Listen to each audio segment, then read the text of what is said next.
कुरान मजीद की तिलावत की ये फजीलत उन लोगों के सामने रखी थी कि जिन लोगों की जिंदगियां कुरान मजीद से गफलत में नहीं गुजरती थी।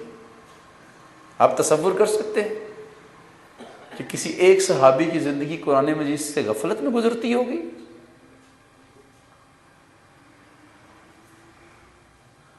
ये जो इस तरह के फजाइल बयान किए गए हैं, ये अल्लाह तबारक व तआला ने सहाबा के सामने इसलिए बयान किए थे कि इतनी ज्यादा मेहनत के बावजूद अगर अल्लाह तबारक व तआला उनसे कोई कोताही हो जाए तो अल्लाह तबारक व तआला क्या करे, उसे मजीद अजर। यानी जो उम्मत अमल ही ना कर रही हो, जो उसी कुरान को छोड़ के बैठी हुई हो, मतलब समझ लेते हैं जी, चलें एक और पहलू से समझते हैं। कुरान कह रहा हुआ बिल वालिदैन एहसाना, वालिदैन के साथ क्या किया करो?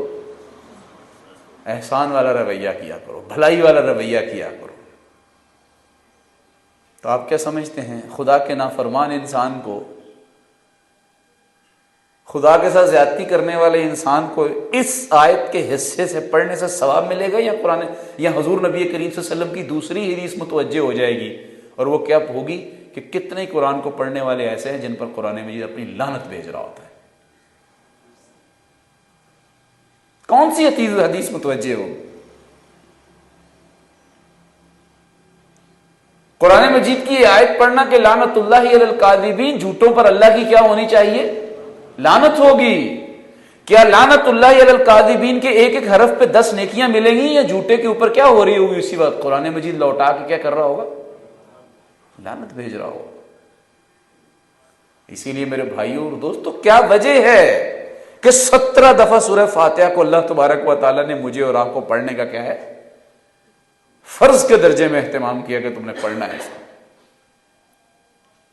बड़ी कीमती है। अल्लामा इकबाल ने फरमाया था ना, कुरान में हो गोता जन ए मर्द मुसलमान, अल्लाह करे तुझको अता जिद्दत किरदार।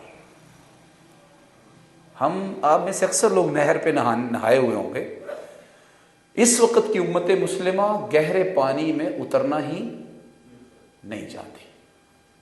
डूब गई पानी जो उतरना ही, घुटने घुटने पानी में नहाओ, बस उतना ही कुरान से ताल्लुक रखो जितने से हम मुसलमान समझे जाएं।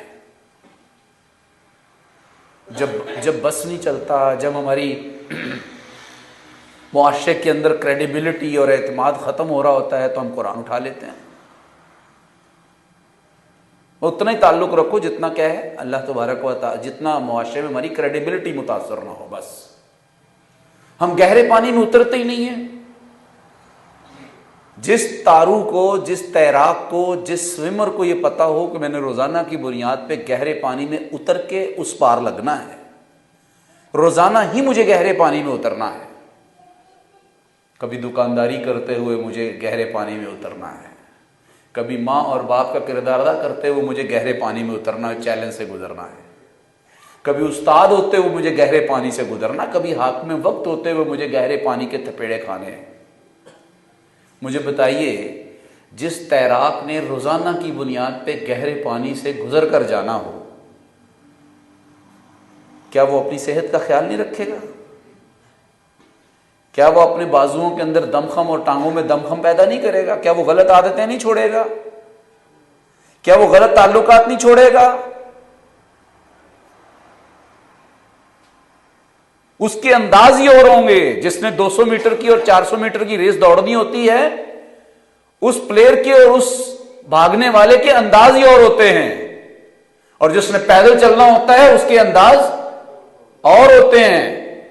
इसीलिए अल्लामा इकबाल ने कहा कि तुम कुरान मजीद की इन मौजों के अंदर गहरा उतर के तो देखो, उसके नतीजे के अंदर तुम्हें खुद एहसास होगा कि तुम्हें कौन सा किरदार अदा करना था और तुम कौन सा किरदार अदा कर रहे हो। हम नहीं सोचते वल्लाह कुरान मजीद के बारे में। एक और अहम बात, फिर हम उसके तर्जुमे और तशरीह की तरफ जाते हैं। ये याद रखिए कि हमेशा ईमान लाने वाले ही अपनी किताब को क्या करते हैं, छोड़ते हैं।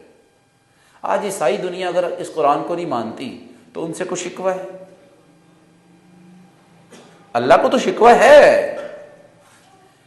इंजील को किसने छोड़ा था बताइए जरा?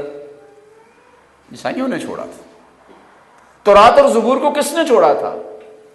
यहूदियों ने छोड़ा था, अपनी ख्वाहिशात की वजह से, अपने कुंबे की वजह से, अपनी रसूमात की वजह से, अपने गलत नजरियात और अपने तवहुमात की वजह से। बिल्कुल इसी तरह उम्मत मुस्लिमा इस वक्त किसको छोड़ के बैठी हुई है? कुरान मजीद को छोड़ के बैठी हुई। अपने ही गिराते हैं नशेमन पे बिजलियां। ये अपने ही हैं जो छोड़ते हैं, परायों के छोड़ने का दुख नहीं होता।